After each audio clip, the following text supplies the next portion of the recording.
think a lot of people dislike New York because they try to experience all of it at once. It's crowded, expensive, and overstimulating. If you approach it like a checklist, it can honestly become exhausting. But somewhere along the way, I realized I enjoy New York much more when I treat it like a collection of neighborhoods instead of one giant city. On my last trip, I stayed almost entirely in Chelsea. I booked an IHG hotel using points, spent a few days exploring places I'd read about in history books, wandered coffee shops and side streets, and saw a last-minute Broadway show. Honestly, it's my favorite way to do New York. This trip actually happened because I booked a points flight to Aruba with a friend, and the best departure was out of JFK. Instead of treating New York like a connection point, I decided to come in a few days early and make it its own trip. That's something I do a lot now. I look for opportunities to build experiences around flights I'm already taking. Points and miles make that much easier. A few extra nights in New York feels very different when your flights and hotel are heavily offset with points.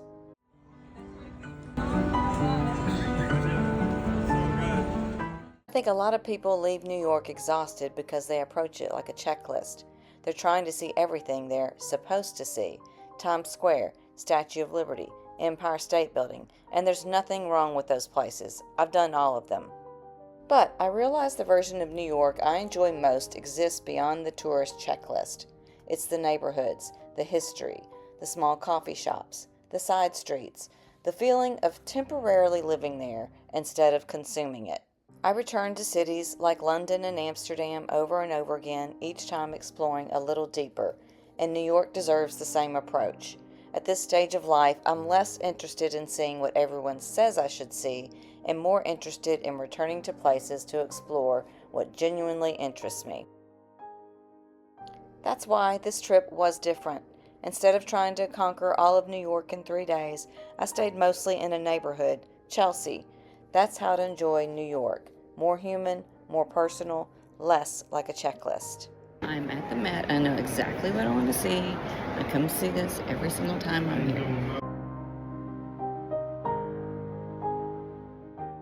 I chose Chelsea this time partly because of the location of my hotel, but mostly because I wanted to spend time exploring this neighborhood.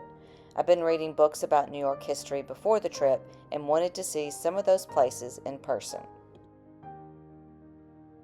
When you stop trying to race across the city all day long, you actually have time to notice things. You notice architecture, street life, small details. You start feeling connected to a place instead of just moving through it. Next time, I'll choose a different neighborhood. I also specifically chose an IHG property because I've been intentionally building my hotel points with that program. One thing I've noticed is that points don't just save money, they change how you travel. Better locations, better hotels, more flexibility, more comfort. A city like New York, location changes everything.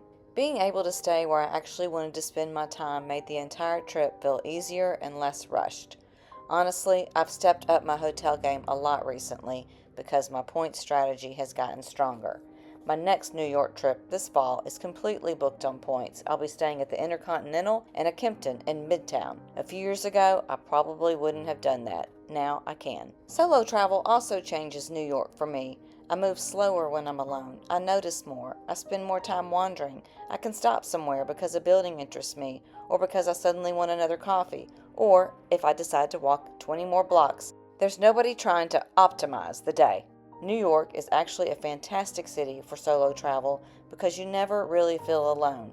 You're surrounded by life all the time. One thing I almost always do in New York is see a last-minute Broadway show. It's become part of my New York ritual. I rarely overplan it. I just see what's available that day and go.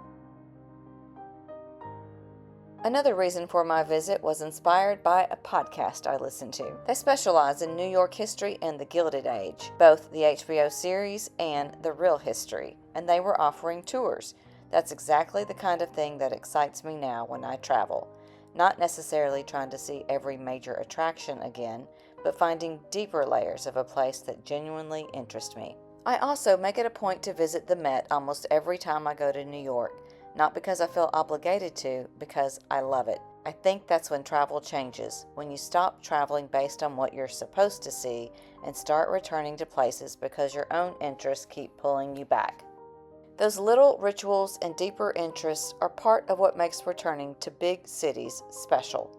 The city starts feeling familiar instead of overwhelming. The older I get, the more interested I am in experiencing places well. That's probably why I keep returning to New York.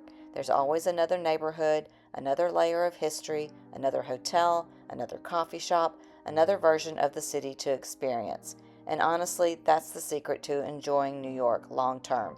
Don't try to do all of it, just experience one part of it very well. If you enjoy intentional travel, solo travel, points and miles strategy and travel, and experiencing destinations more deeply instead of rushing through them, that's what this channel is about.